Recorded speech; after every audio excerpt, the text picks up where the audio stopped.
पत्नी हो तो ऐसी। बेटा अब खुद कमाने वाला हो गया था, इसलिए बात बात पर अपनी माँ से झगड़ पड़ता था।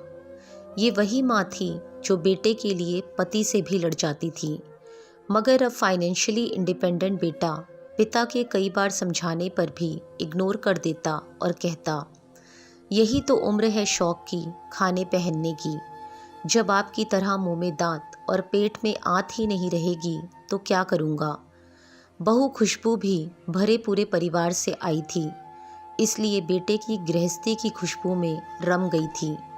बेटे की नौकरी अच्छी थी तो फ्रेंड सर्कल उसी हिसाब से मॉडर्न था। बहू को अक्सर वह पुराने स्टाइल के कपड़े छोड़कर मॉडर्न बनने को कहता, मगर बहू मना कर देती। वो कहता, कमाल करती हो तुम, आजकल सारा ज़माना ऐसा करता है, मैं क्या कुछ नया कर रहा हूँ। तुम्हारे सुख के लिए सब कर रहा हूँ और तुम हो कि उन्हीं पुराने विचारों में अटकी हो। क्वालिटी लाइफ क्या होती है तुम्हें मालूम ही नहीं। और बहू कहती, क्वालिटी लाइफ क्या होती है ये मुझे जानना भी नहीं है, क्योंकि लाइफ की क्वालिटी क्या हो मैं इस बात में विश्वास रखती हूँ। आज अचानक पापा आईसीयू में एडमिट हुए थे। हार्ट अटैक आया था। डॉक्टर ने पर्चा पकड़ाया, 3 लाख और जमा करने थे। 1.5 लाख का बिल तो पहले ही भर दिया था, मगर अब ये 3 लाख भारी लग रहे थे। वह बाहर बैठा हुआ सोच रहा था कि अब क्या करे। उसने कई दोस्तों को फ़ोन लगाया कि उसे मदद की ज़रूरत है, मगर किसी ने कुछ बहाना कर दिया।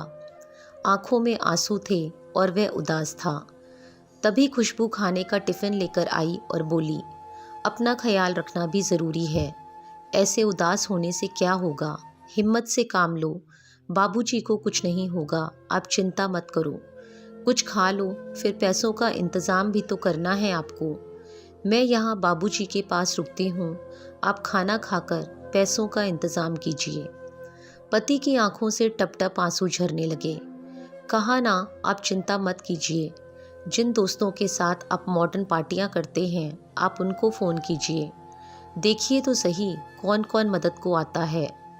पति खामोश और सूनी निगाहों से ज़मीन की तरफ देख रहा था कि खुशबू का हाथ उसकी पीठ पर आ गया और वह पीठ को सहलाने लगी। सबने मना कर दिया, सबने कोई ना कोई बहाना बना दिया। खुशबू, आज पता चला कि ऐसी दोस्ती तब तक की है जब तक जेब में पैसा है।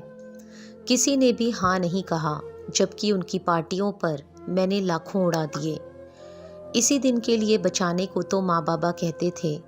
खैर कोई बात नहीं, आप चिंता ना करो, हो जाएगा सब ठीक। कितना जमा कराना है? अभी तो तनख्वाह मिलने में भी समय है, आखिर चिंता कैसे ना करूं खुशबू। तुम्हारी ख्वाहिशों को मैंने संभाल रखा है। क्या मतलब? तुम जो नई नई तरह के कपड़े और दूसरी चीज़ों के लिए मुझे पैसे देते थे, वो सब मैंने संभाल रखे हैं। माँ जी ने फ़ोन पर बताया था 3 लाख जमा करने हैं। मेरे पास 2 लाख थे, बाकी मैंने अपने भैया से मंगवा लिए हैं। टिफ़िन में सिर्फ एक ही डिब्बे में खाना है, बाकी में पैसे हैं।